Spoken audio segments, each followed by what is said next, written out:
8.3 is about solving quadratic equations. What is a quadratic equation? It's when you have a quadratic function equal to 0. Or sometimes you might have a quadratic function equal to another quadratic function, or a quadratic function equal to a line. In all of those cases, you can move all of the terms to one side, and you'll end up with a quadratic function in standard form, which is ax squared plus bx equals c. So it's an equation that has a quadratic function inside of it.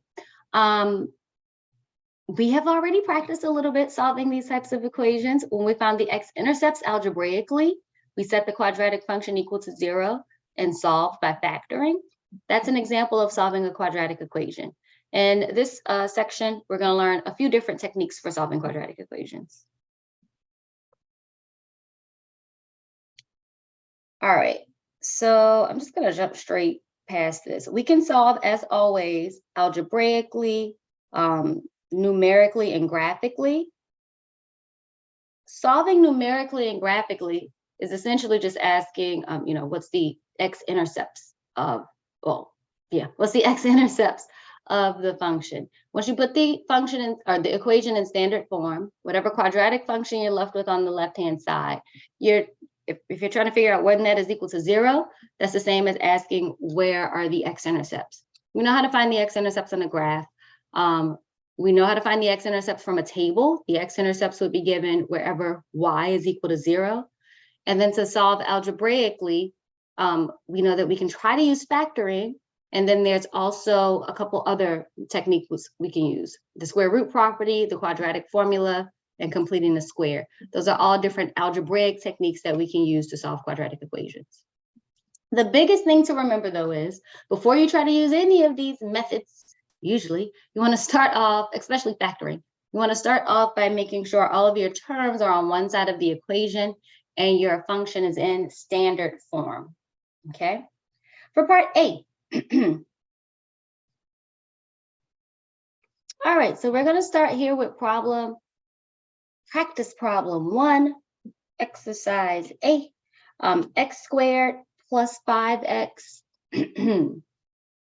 minus 24 equals 0. This is already in standard form. So in order to solve this algebraically, we can go straight to factoring. We want factors of negative 24 that add to 5. That would be positive 8 and negative 3. So we get x plus 8 times x minus 3 equals 0. Then use the zero product property. We've done lots of problems like this since chapter 5. And then solve for x. Here we get 2 x-intercepts. We usually want to write our answers as ordered pairs. That would be, let me take it a step back. Common mistake I see. I say, oh, write it as an ordered pair, and somebody will say, oh, negative 8, 3. That's not what we're saying. We're saying that our y value is 0 and our 2x values are negative 8 and 3. So we get 2 different points, negative 8, 0 and 3, 0. Those are the x-intercepts. And just to be thorough, let's show this graphically. We had the function x squared plus 5x minus 24.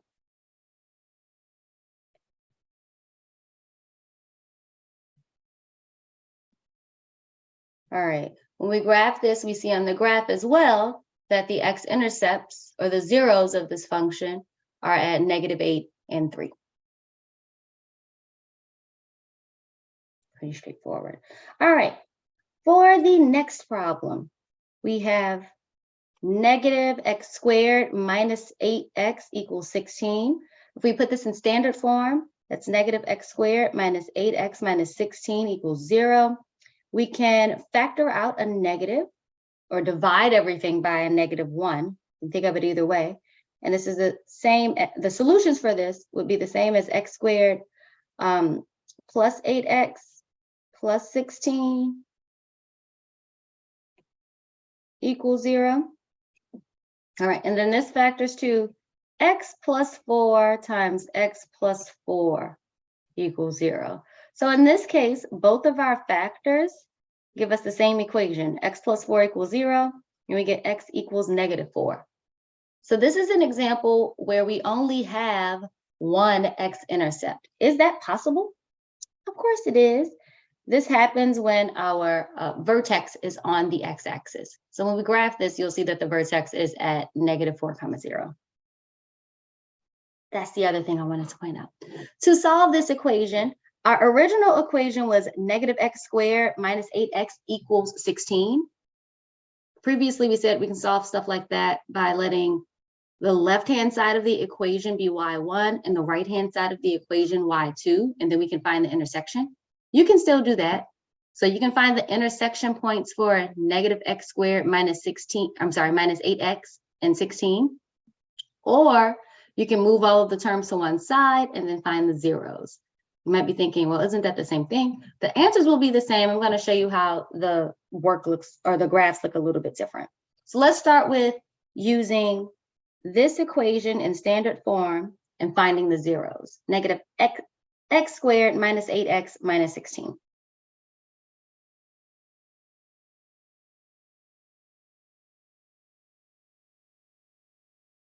All right, so this is our graph. As I said earlier, this is an example where our x-intercept is on the vertex. If you only end up getting one x-intercept, that means it's your vertex. Okay. If you get two x-intercepts, that means that the vertex is above or below the x-axis, not on it. Okay, from here, we see that our one x-intercept, or our 1, 0, boom, is at -4, 0. All right. What was the other way I said that you could solve this? Instead of graphing this, we can look at what we originally had, -x² minus 8x. And we can figure out when this is equal to the line y equals 16. Notice that y equals 16 and -x² plus 8x only have one solution. Let me just move this other one out of the way. They only have one solution, or one point of intersection, and it's at -4, x equals -4. So your two different ways of solving this graphically is let y1 equal the left-hand side, let y2 equal the right-hand side of the original equation, and then find the intersection. Or you can put the equation in standard form. The standard form was -x² minus 8x minus 16, and then find the zeros of this equation. That's usually how I'll end up doing it. All right, and then the last one, -6x² minus 10x minus 4 equals 0. Here we can factor out a -2. So this would be -2 times 3x² plus 5x plus -2, sorry. No, plus 2 equals 0. Then if we factor this, we want factors of 6 that add to 5. So it's fine. I'm just gonna do a quick guess and check. You can do it this way too. We need a 3x and an x, and then we need +2 and a +1 here, and it'll work out. 3x plus 3x², and then plus 3x plus 2x plus 2. Yep, that equals 0. And we still have the -2 on the outside. When we factor, you can divide everything by the -2 actually. So just get rid of the -2, or just remember, when you set each of your factors equal to 0, if your factor doesn't contain any x's, you don't have to set it equal. So -2 can equal 0. There's nothing to do there. But 3x plus 2 can equal 0, and x plus 1 can equal 0. So we get 3x equals -2, and x is -2/3 is one answer. The other answer is x is -1. So -2/3, 0, and -1, 0 are our x-intercepts. So one method we can use for solving quadratic equations algebraically. Actually, I just realized, let me take a step back. The way that the question is asked, it didn't ask us to find the x-intercepts. It only asked us to solve the equation. So that's my bad. I pointed out that, oh, it's equal to the x-intercepts, but your actual answer would just be the x's. That's all we were asked to find, not any intercepts. Sorry about that, you guys. I was still thinking about graphing like last class, but you would solve and for x. Your answer would just be the x value. You don't have to write it as an ordered pair unless you're asked for the intercepts, which we were not. All right. So one way that you can solve these quadratic equations is by factoring. But sometimes there are other techniques you can use, particularly if you have a quadratic equation where there is no bx term. So where b is equal to 0, you just have x squared and a constant. Those types of equations can also be solved using the square root property. That's what we're going to talk about next. So if we have something like x squared is equal to k. So a square is equal to some number. We can take the square root of both sides to solve for our x value. So if you have x squared is equal to 49, well, here they're not doing it. X squared is equal to 49. You can also move all of the terms to one side, factor x squared minus 49 to x minus 7, x plus 7, and you get x is equal to 7 and negative 7. So you can also just take the square root of both sides. That's what the square root property tells us. If x squared is equal to k, then x equals the square root of k and negative square root of k. So we usually say x is equal to plus or minus k. So if x squared equals k, x is equal to plus or minus the square root of k. That means positive square root of k and negative square root of k. Again, if your quadratic equation only has an x squared term and a constant, you can use this method to solve. So solving quadratic equations using the square root property. The first thing you need to do is take the equation and isolate the squared term, so the x squared. Then you're going to take the square root of both sides. Remember, you get plus or minus when you take the square root of both sides. And then you want to simplify whatever the square root is, and of course, check your answers. All right. So for what part are we on? A, 5x squared minus 1 equals 34. The first thing we need to do is isolate the x squared term. So we're going to add 1 to both sides. That gives us 5x squared equals 35.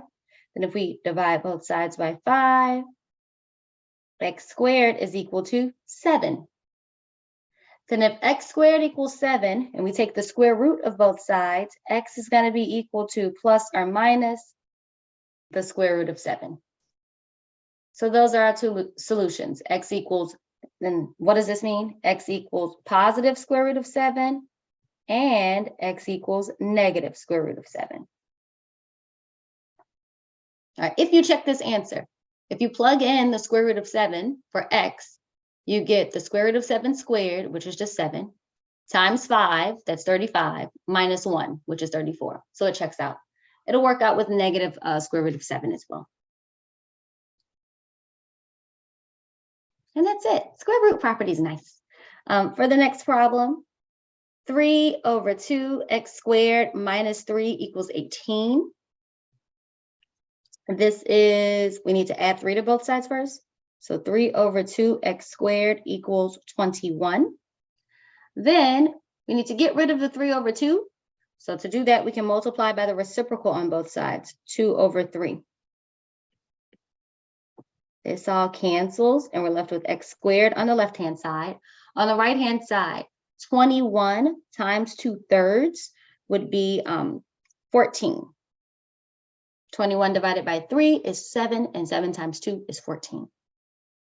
And then the last step, we take the square root of both sides. If you want, you can draw the step in here. And we get x is equal to plus or minus the square root of 14, which does not simplify anymore. So x is equal to square root of 14 and negative square root of 14.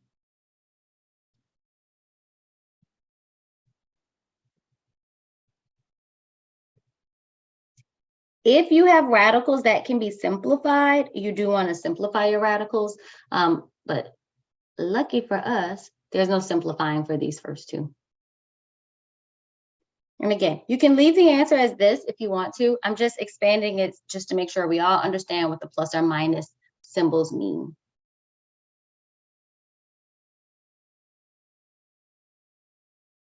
Uh-oh. I lost my page up here. What's new? Always losing. All right, on to part C. 1/2 x squared plus 4 equals 24. So we'd have 1/2 x squared is equal to 24 minus 4, which is 20. If we multiply both sides by 2, that gives us x squared is equal to 40. And then we can take the square root of both sides. So x would be equal to plus or minus the square root of 40. Now, this is an example where you can simplify the radical a little bit. Remember, 40 is the same as 4 times 10. And 4 is a perfect square. So if there's a perfect square that can be factored out, we want to factor that and then pull it out of the square root. Okay, the square root of 40, I'll add an extra step here just in case people don't remember how to do this part. The square root of 4 is 2, so that comes out. And we get plus or minus 2 square root of 10. The 10 stays under the radical. All right, and that's our final answer for that one.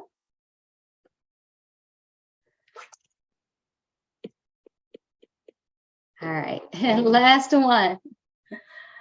X minus 1/2 squared equals 3/4. So this is a little bit different. Before, we only had our x being squared. Now we have this entire term, x minus 1/2 being squared.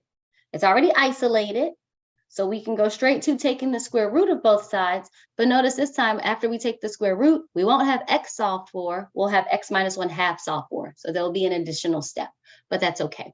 If we take the square root of both sides, we get that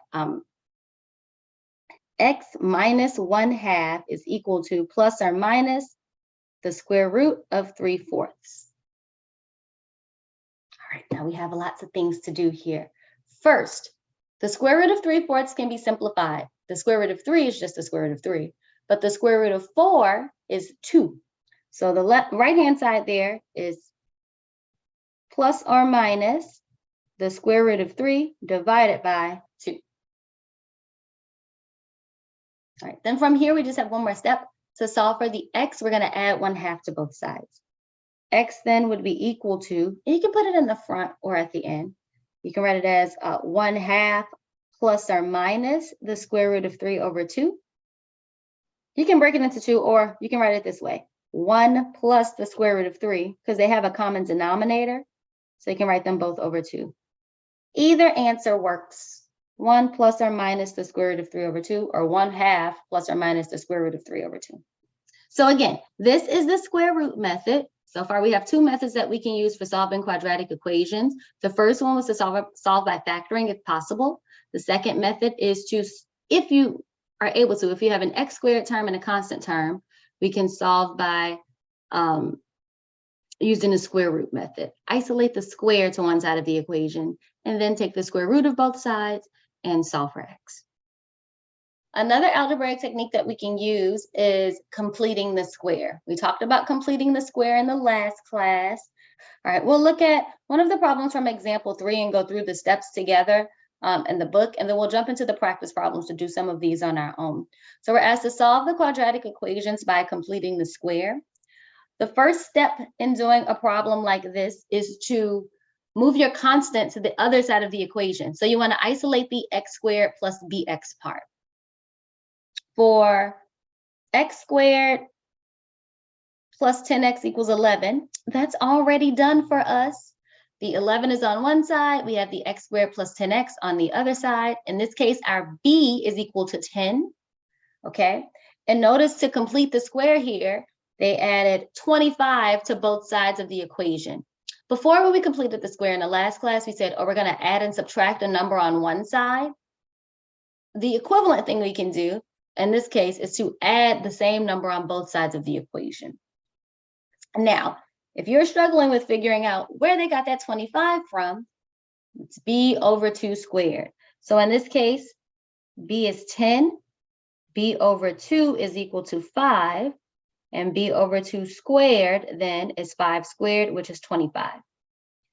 That's why we added 25 to both sides here. And where does this b over 2 come into play? When we simplify the left-hand side, x squared plus 10x plus 25, this is x plus 5 all squared. So this part is the b over 2 squared, and this part is the b over 2. Every time it'll work out this way. And then, of course, 11 plus 25 is 36. So you end up with an equation that contains a square. You can solve with square roots. Let's go down to the next part, which is where this is written a little bit nicer. So for x squared plus 10x plus 25 equals 36. Remember, we said that left-hand side just simplifies to x plus 5 all squared. And then from here, we'll solve this just like we solved the square root examples in the last problem. Take the square root of both sides, so you get x plus 5 equals plus or minus the square root of 36. And then to get x by itself, subtract 5 from both sides. So we have, well, I would have subtracted the 5 first, but if you take the square root of 36, that's 6. So x plus 5 equals plus or minus 6, subtract 5. X is equal to 6 minus 5 and negative 6 minus 5. So that's how we get the 1 and negative 11 here. Let's jump into example 3 or problem set 3.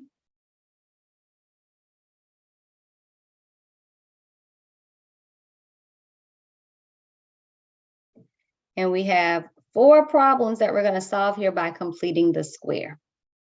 All right, for part A, definitely going to need more space for all of these, but that's okay. For part A, we want to take x squared equals 7x minus 3. We're going to move the 7x term to be grouped together with the x squared. We want the x squared term and the x term together on one side. So this would be x squared minus 7x is equal to negative 3. All right. From here, life's great. We then want to figure out what number we can add to the x squared minus 7x to complete the square. This one is going to have fractions, but that's okay.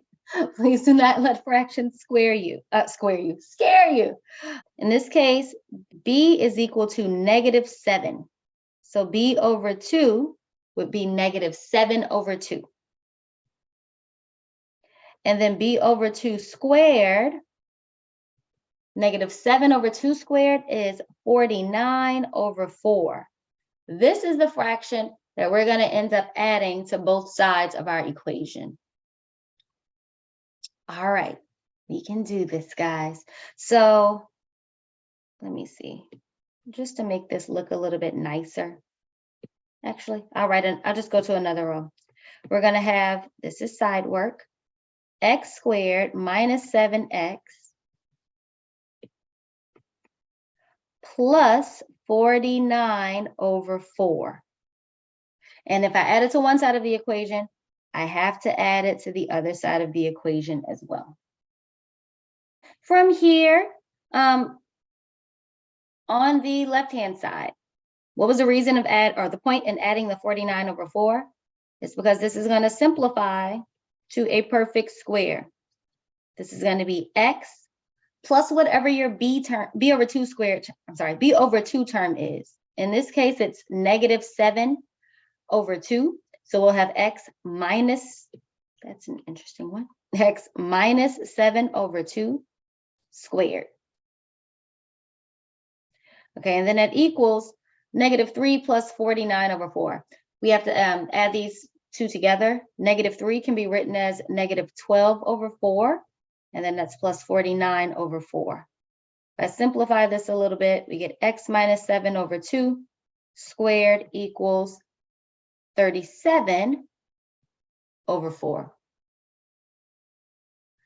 All right, now that we have our squared term is equal to some number, we can take the square root of both sides like we did in the last section. So this would give us that x minus 7 over 2 is equal to plus or minus the square root of 37 over 4.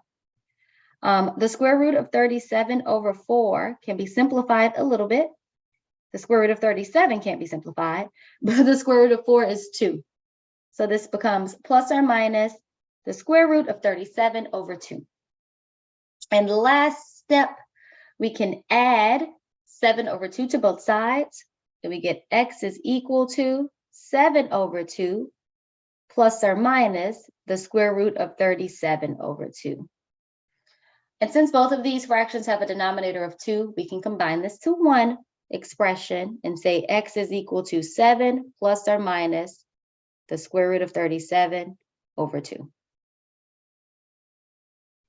And that's our final answer. Again, we're going to use this same exact technique for parts B, C, and D as well. All right, and this is actually the last thing in this section, and then we'll go on to the quadratic formula in section 8.4. For part B, and I'm going to ask you guys to help with this one just to make sure you're alive out there and understanding. First thing we need to do is move the 5x term to the other side of the equation.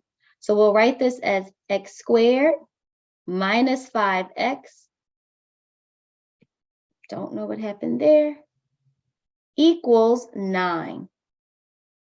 And then my question that I want you guys to answer is, what number do we need to add to both sides of this equation in order to complete the square? So take a moment to think about that. If it helps, I'll show you what the work that we did for the last problem. We have to find b over 2 squared and add it to both sides. Someone tell me, if you can calculate that, what that would be.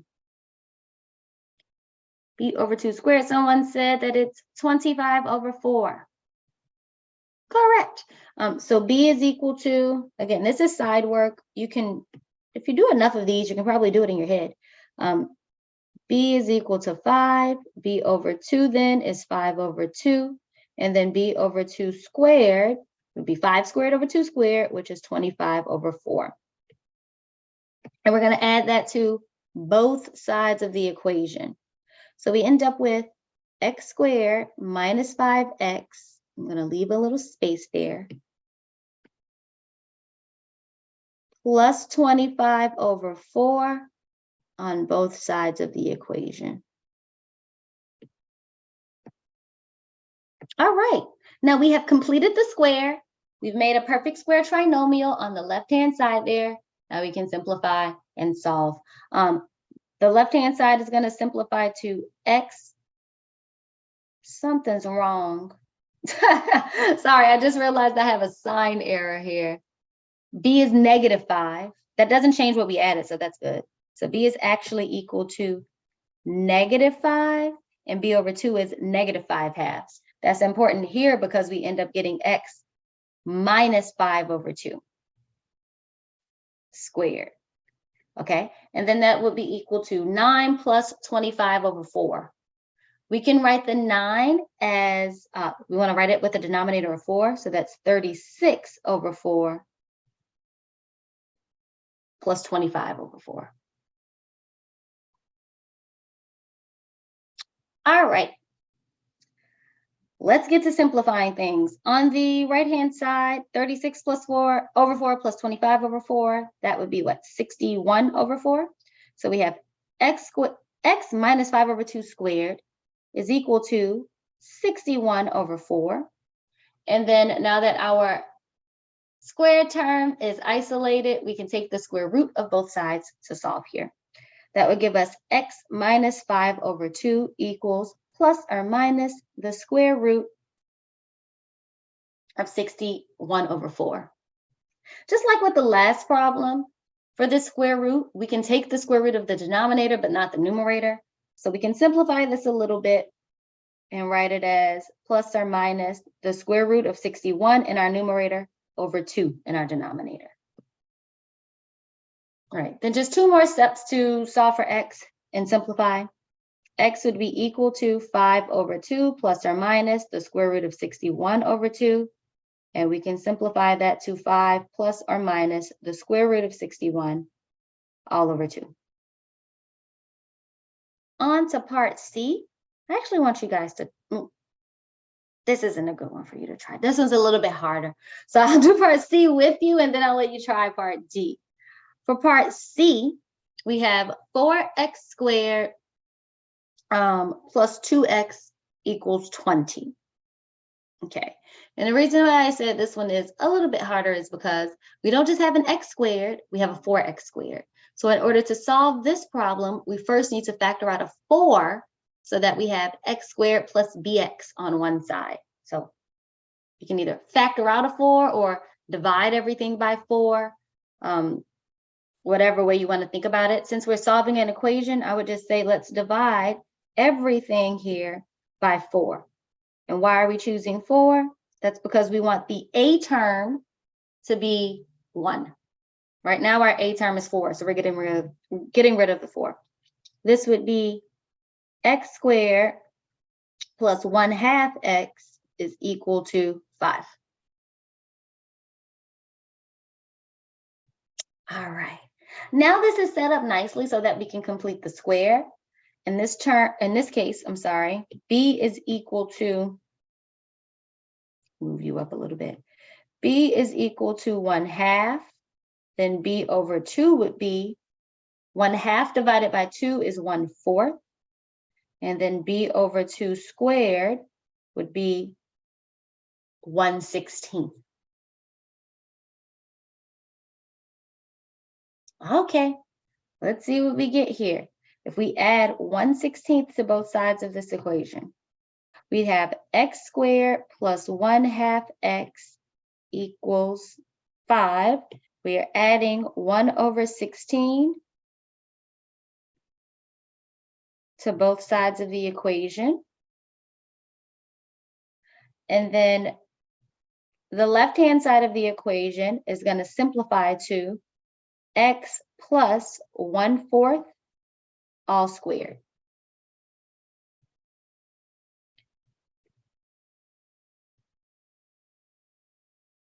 Let me make sure my math is mathing properly. Yeah, I believe me so far. All right, next part, we need to find a common denominator for the 5 and 16. What's 5 times 16? 80? 5 times 16 is 80. Yes. Why don't I believe me this morning? 16 times 5 is 80. So this would be 80 over 16 plus 1 over 16. All right, we've set ourselves up for success here. On the right-hand side, that simplifies to 81 over 16. Now this is going to be nice because both of those are perfect squares. Things will simplify lovely. At this point, if we take the square root of both sides, we get x plus 1 over 4 equals plus or minus the square root of 81 over 16. Now, what is the square root of 81? 9. What is the square root of 16? 4. So this is x plus 1/4 equals plus or minus 9 over 4. All right, now this looks much, much nicer. And even though we have fractions, it's not that bad because the fractions have the same denominator. It's working out nice. So we get x is equal to negative 1/4. We subtract 1/4 from both sides, plus or minus 9 over 4. All right, in this case, we can simplify this to two numbers. Negative 1 over 4 plus 9 over 4, and negative 1 over 4 minus 9 over 4. Okay, negative 1 over 4 plus 9 over 4 would be 8 over 4, which is 2. So x equals 2 is one solution. And the other one would give us negative 10 over 4, which is negative 5/2. So 2 and negative 5 over 2 are our solutions to this equation. And again, the key there is to remember in the beginning, if your a is anything other than 1, your first step is to divide everything by a, so that you end up with just x squared plus bx. And then you can complete the square. For this last problem, the first step is to divide everything by 3 on both sides of the equation so that your a term can become a 1. So we'll have x squared plus 2 over 3 x equals 4 over 3. From here, we need to add b over 2 squared to both sides. B is equal to 2/3. Then b over 2 would be 2 over 6, or 1/3. Then b over 2 squared would be 1/9.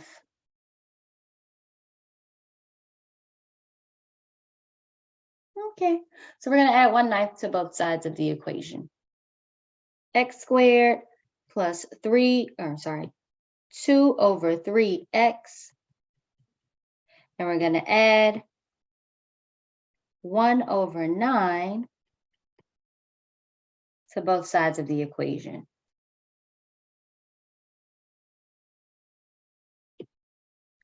All right, and this is going to simplify too.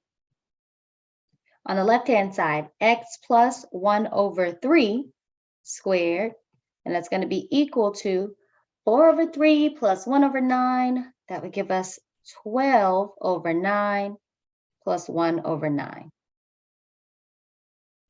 So we get x plus 1/3 squared equals 13 over 9. All right, now time for the fun part where we take the square root of both sides. We take the square root of both sides, we get x plus 1/3 is equal to plus or minus the square root of 13 over 9.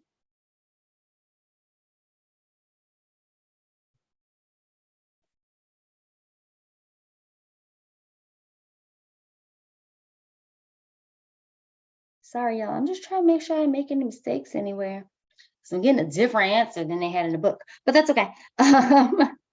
So this would then be x plus 1/3 equals plus or minus the square root of 13 over 3. And then, yes, Juliana, that's the same answer that I'm getting here. Actually, I'm getting a negative.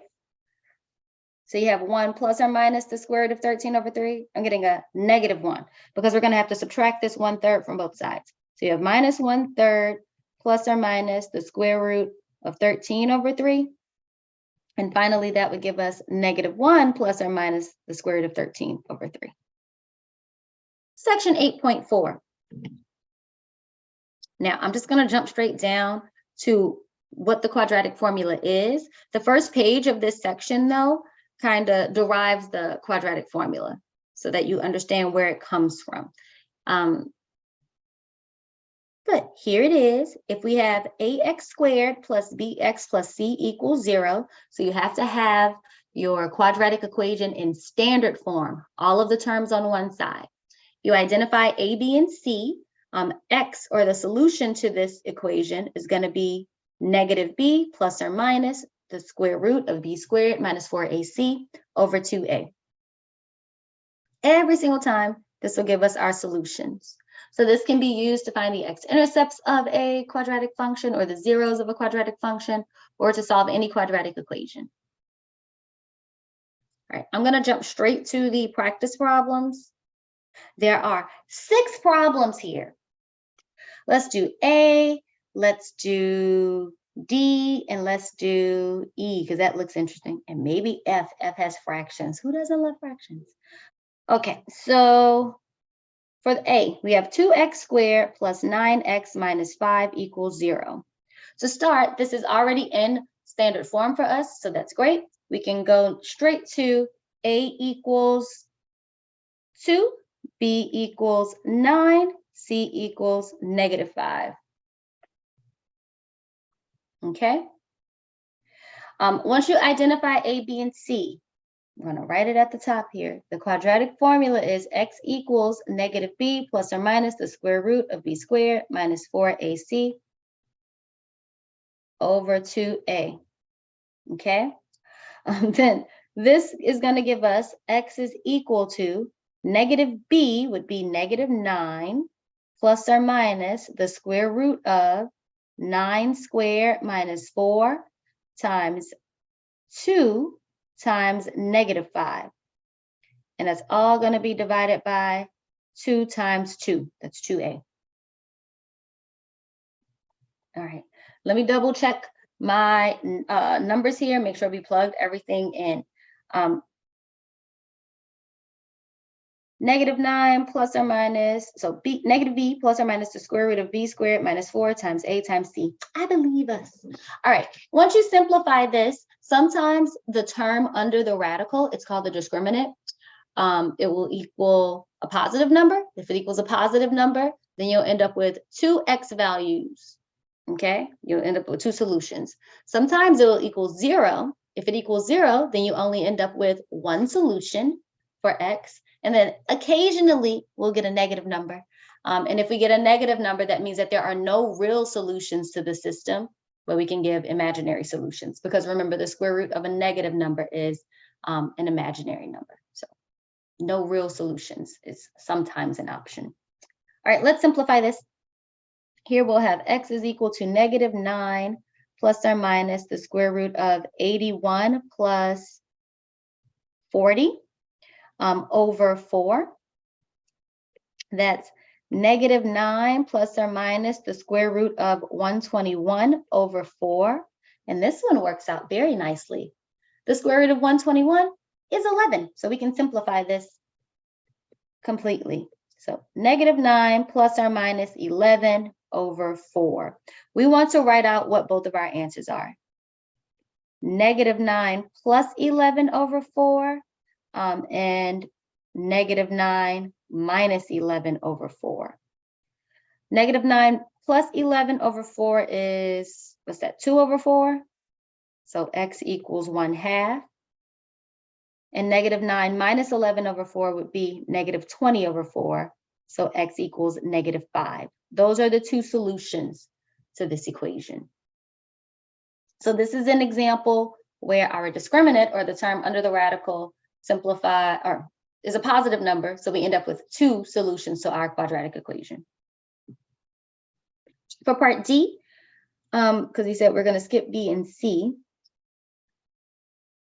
Part D, we have 3x squared plus 12x plus 7 equals 0. Again, it's already in standard form, so we just need to identify A, which is 3, B, which is 12, and C, which is 7. And then we're going to use our formula.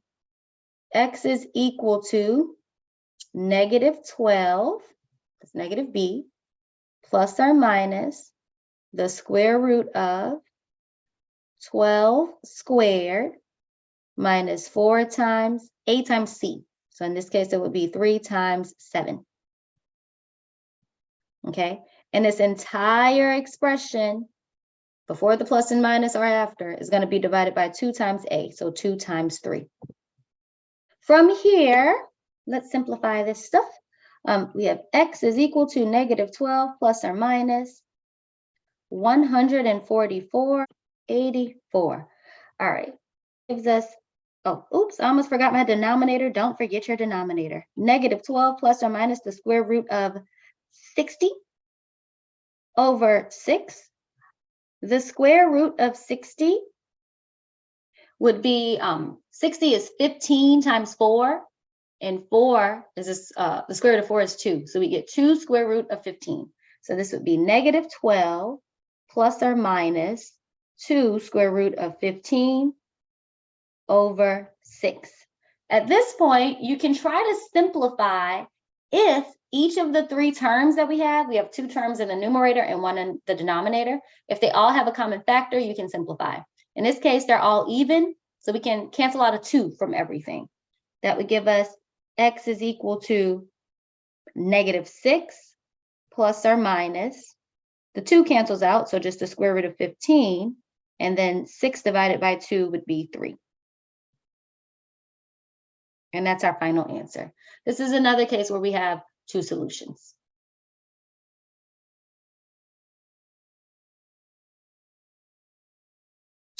All right. Also, we had 2 real solutions in this case because the discriminant, which is under the radical, is a positive number. So we get 2 real solutions. For E, we have x times x minus 2 plus 5 equals 0. This is not in standard form, so we need to write it in standard form. That's x squared minus 2x plus 5 equals 0. And then from here, we'll need to find a, b, and c and use the quadratic formula. A is equal to 1, b is negative 2, c is 5. So by the quadratic formula, x is going to be equal to negative b, that's negative 2, so positive 2, plus or minus the square root of negative 2 squared. Notice I put that in parentheses, be careful there. Then minus 4 times 1 times 5, 4 times a times c. Ooh, that's an interesting one. I can already tell we're going to get an imaginary number here.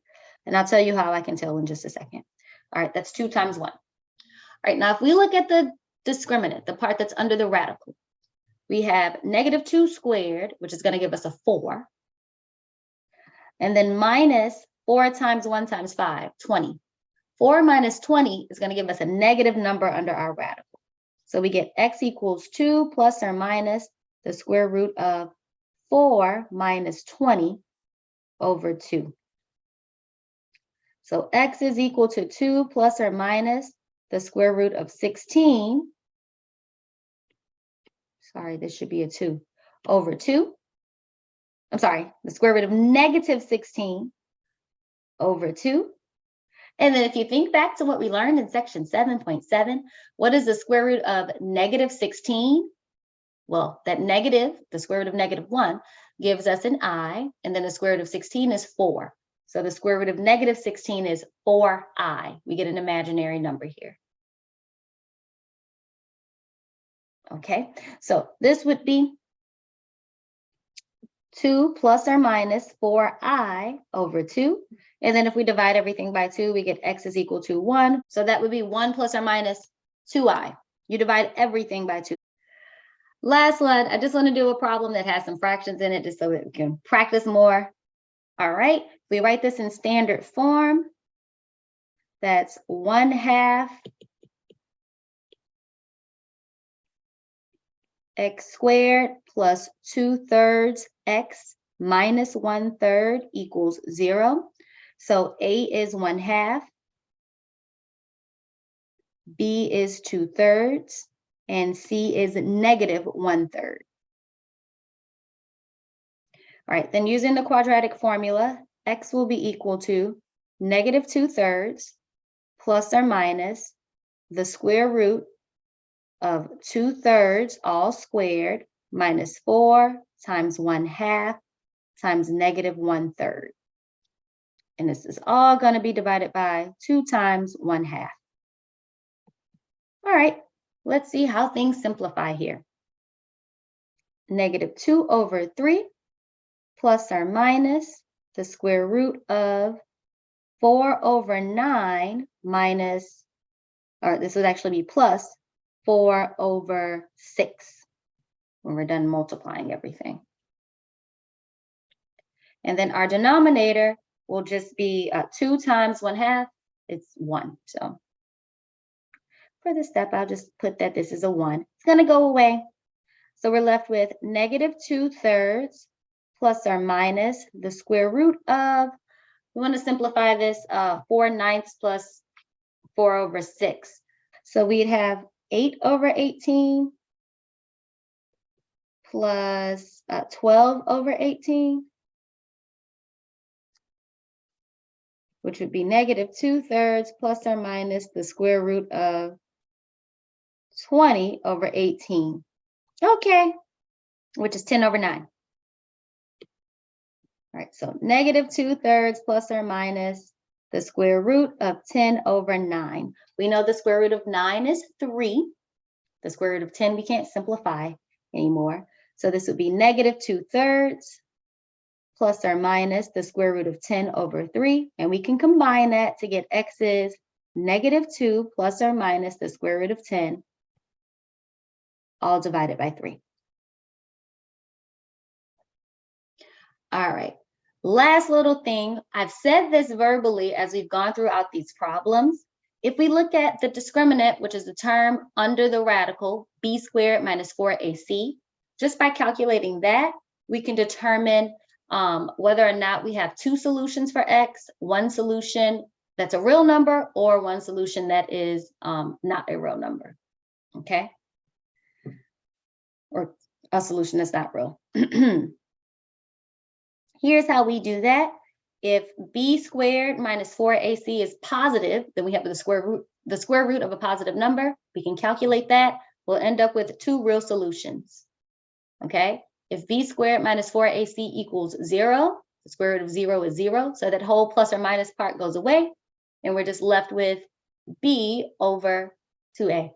So that means our vertex is on the x-axis, and we only have one solution, one real solution. And if we end up getting a negative number under the square root, b squared minus 4ac is less than 0, that means that there are no real solutions. We get an imaginary solution that includes an I.